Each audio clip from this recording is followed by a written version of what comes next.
নেটের C21 নেটওয়ার্কটি কীভাবে ম্যাকফিল্টার করবেন, কীভাবে অ্যাপস দিয়ে এবং যে কোনো জায়গা থেকে কন্ট্রোল করবেন, এই বিষয়ে আজকে আপনাদেরকে দেখাবো এই ভিডিওতে। চলুন দেরি না করে ভিডিওটি শুরু করা যাক। সো প্লিজ প্রথমে আপনারা প্লে স্টোর থেকে BeOFI অ্যাপটি ডাউনলোড করে ওপেন করে নেবেন। ওপেন করার পর আপনারা যখন নতুন করবেন তখন রেজিস্টারে ক্লিক করবেন, টাইপ করবেন। টাইপ করার পর দেখবেন ইমেল চাইবে, ইমেল আছে, আপনি একটা ইমেল দিয়ে দেবেন। পরে আপনার পাসওয়ার্ড দেবেন, দেওয়ার পর গেস্টে টাইপ করবেন। টাইপ করার পর আপনার 1 মিনিটের ভিতরে আপনার জিমেলে একটি কোড যাবে, এই কোডটি আপনি এখানে বসিয়ে দেবেন। তারপর আমরা রেজিস্টারে টাইপ করব। দেখতে পাবেন আমার অ্যাকাউন্টটা সাকসেসফুল হয়ে গেছে, তাই আমরা ফিনিশে টাইপ করব। টাইপ করার পর আমার সামনে এরকম শুরু হয়। আমরা যে জিমেলে পাসওয়ার্ড দিয়ে আইডিটা করেছি, এই পাসওয়ার্ডটা দিয়ে আমরা লগ ইন করে নেব। লগ ইন করার একটু অপেক্ষা করার আপনার সামনে এরকম শুরু হবে, যেখানে আপনার ওয়াইফাই রাউটারের নামটা চলে এসেছে, এখানে টাইপ করবেন। হচ্ছে আপনার রাউটারের এডমিট পাসওয়ার্ডটা আছে, পাসওয়ার্ডটা দিয়ে ওকেতে টাইপ করে দিবেন। ওকে টাইপ করে এরকম একটি এখানে অ্যাপ্লিকেশন নিচে দেখতে অ্যাপ্লিকেশন একটি আছে, যেখানে টাইপ করবেন। টাইপ করে আপনার নিচে চলে যাবেন, চলে যাওয়ার অ্যাক্সেস কন্ট্রোল নামে একটি লেখা আছে, এখানে টাইপ করবেন। টাইপ করে আপনাদের দেখতে পাবেন ম্যাক অ্যাড্রেস নামে একটি অপশন আছে, এখানে টাইপ করবেন। টাইপ করার পর আপনারা দেখতে পাবেন স্ট্যাটাস একটি অপশন আছে, এখান থেকে ডিসেবল থেকে ইনেবল করে দেবো। তারপর এখান থেকে ওকেতে টাইপ করে দেবো। এখন দেখতে পাবেন আমার ম্যাক সাকসেসফুল এনেবল হয়ে গেছে।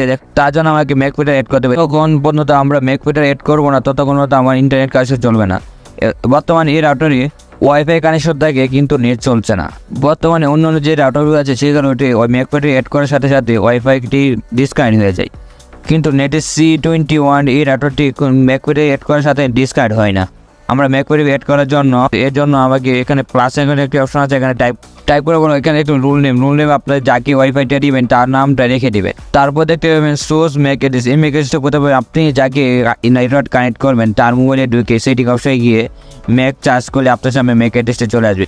দেখতে পাবেন ডিভাইস ম্যাক অ্যাড্রেস। এই ম্যাক অ্যাড্রেসটা কপি করে নেবেন, হাতায় রেখে নেবেন। রেখে দেওয়ার পর আপনারা সোর্স ম্যাক অ্যাড্রেসে নেবে এখানে বসিয়ে দেবেন।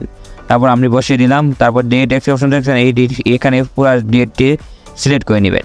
তারপর আমরা এডে টাইপ করে দিব। টাইপ করার পর আপনার আমরা ম্যাক অ্যাড্রেসটি সিলেক্ট হয়ে গেছে।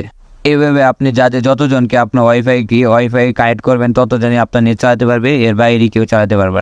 এরপর আপনার একটা সমস্যা দেয়, আপনার ওয়াইফাইটি কানেক্ট করেন, ম্যাক অ্যাড্রেস দেন, ম্যাক ফিল্টার করেন এবং তো সব কিছু ঠিকঠাক থাকে, তবুও আপনার নেট কানেকশন চলে না। এটার কারণ হচ্ছে আমরা যখন ওয়াইফাইটি কানেক্ট করি আমরা একটা জিনিস ভুল করি, সেটা আপনাদেরকে দেখাচ্ছি। ওয়াইফাইটি ফরগেট কর। যখন আমরা ওয়াইফাইটি কানেক্ট করবো তখন দেখতে পারবেন অ্যাডভান্স একটি অপশন আছে, এখানে টাইপ করবো। টাইপ করার এখানে দেখতে পারবেন প্রাইভেসি একটি অপশন আছে, এখানে টাইপ করবো। এখানে টাইপ করার পর ইউজ ডিভাইস ম্যাক, এইটাকে আমরা সবসময় সিলেক্ট করে দেবো। তারপর পাসওয়ার্ড দিয়ে কানেক্ট করে নেবেন, দেখতে পাবেন আপনার নেট চলছে। আপনার যদি ইউজ ডিভাইস ম্যাক এটা সিলেক্ট না করেন তাহলে আপনার ইন্টারনেট চলবে না। এখন আপনারা বলতে পারেন কিছু মোবাইলে ইউজ ডিভাইস ম্যাক অপশনটা না থাকলে সমস্যা নেই। কিছু মোবাইলে ম্যাক অ্যাড্রেস দুইটা থাকে, এখানে দুইটা অপশন থাকে। এখান থেকে ইউজ ডিভাইস ম্যাক অ্যাড্রেসটি থেকে এই অ্যাড্রেসটা এখানে বসিয়ে দিয়ে ম্যাক ফিল্টারে বসিয়ে দিবেন।